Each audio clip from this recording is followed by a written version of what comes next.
ഒരു കാലത്ത് പത്രമാറ്റ് പകിട്ടായിരുന്നു കേരളത്തിൽ പുൽപ്പായകൾക്ക്. വിവാഹവും ചോറൂണും പോലുള്ള വിശേഷങ്ങൾക്കും ക്ഷേത്രങ്ങളിലും പള്ളികളിലും പട്ടുപുൽപ്പായകളാണ് ഉപയോഗിച്ചിരുന്നത്.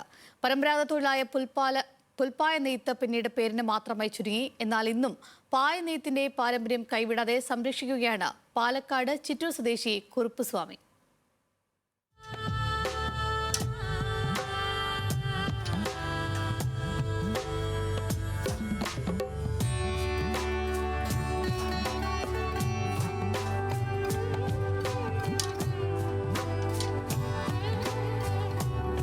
കറുപ്പുസ്വാമി ജീവിതം നെയ്തു തുടങ്ങിയിട്ട് 70 വർഷത്തിലധികമായി.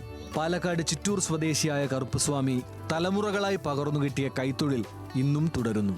ഈടും മികവും ബലവുമുണ്ട് കറുപ്പുസ്വാമിയുടെ പുൽപ്പായകൾക്ക്. വർണ്ണങ്ങളിൽ നെയ്തെടുക്കുന്ന പുൽപ്പായകൾക്ക് മികവേറെയാണ്. ഒരേ സമയം കൈയും കാലും ഉപയോഗിച്ചാണ് നെയ്ത്ത്.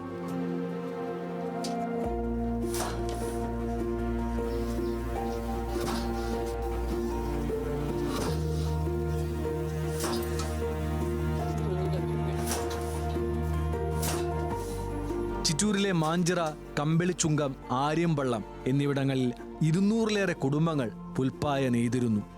ഇന്നത് കറുപ്പുസ്വാമി മാത്രമായി ചുരുങ്ങി. നഗരസഭ നൽകിയ 17 ഫ്രെയിം തറികൾ ഉപയോഗിക്കാതെ കിടക്കുകയാണ്. നെയ്ത്ത് സൊസൈറ്റിയുടെ പ്രവർത്തനവും നിശ്ചലമായി. ഇപ്പോൾ വീട്ടിലാണ് കറുപ്പുസ്വാമി നെയ്യുന്നത്.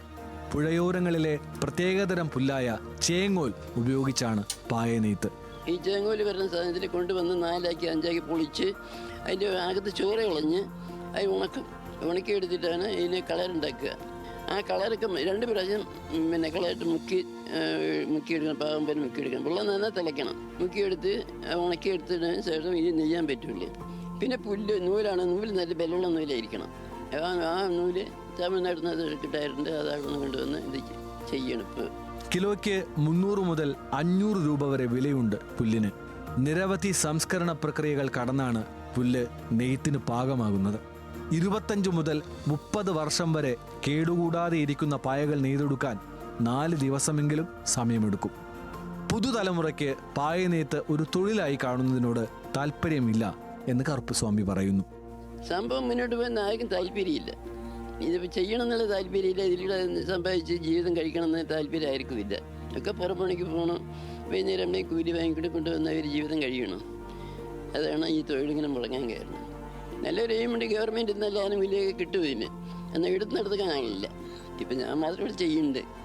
എൻ്റെ കാലം കഴിഞ്ഞാൽ അതും കഴിഞ്ഞു. ഇനി ഇത് ചെയ്യാൻ ആരുമില്ല. എൻ്റെ മക്കൾ കൂടി ഇത് അറിയണില്ല. അറിയാം, എന്നാലും കുറച്ച് അറിയുള്ളൂ. വിദേശത്ത് നിന്നുൾപ്പെടെ ധാരാളം ഓർഡർ ലഭിച്ചിരുന്ന ഒരു കാലമുണ്ടായിരുന്നു. ഇന്നത് കുറഞ്ഞു. വിവാഹം, ചോറൂണ് തുടങ്ങിയ വിശേഷങ്ങൾക്കും പള്ളികളിലും ക്ഷേത്രങ്ങളിലും പുൽപ്പായകൾ ഉപയോഗിച്ചിരുന്നു. ആ പതിവുകൾക്കും മാറ്റം വന്നിട്ടുണ്ട്. നിസ്കാരപ്പായ, യോഗപ്പായ, ചവിട്ടി, മേശപ്പായ, കർട്ടൻ എന്നിവ ഉണ്ടാക്കാനുള്ള പുതിയ പദ്ധതിക്ക് രൂപം നൽകി വിപണി കണ്ടെത്തണം എന്നാണ് ഈ തൊഴിൽ ഇപ്പോഴും തുടരുന്ന കറുപ്പുസ്വാമി ആവശ്യപ്പെടുന്നത്. പുതുതലമുറയ്ക്ക് പട്ടുപുൽപ്പായ അന്യം നിന്നു പോകുമോ എന്ന ആശങ്കയിലാണ് കറുപ്പുസ്വാമി. ഒരു കാലത്ത് കേരളത്തിൻ്റെയും ചിറ്റൂരിൻ്റെയും അഭിമാന വസ്തുവായിരുന്നു പട്ടുപുൽപ്പായ. അത് ഇല്ലാതായിക്കൊണ്ടിരിക്കുകയാണ്. ക്യാമറമാൻ രമേശ് റാമിനൊപ്പം സച്ചിൻ വള്ളിക്കാട്, ന്യൂസ് മലയാളം.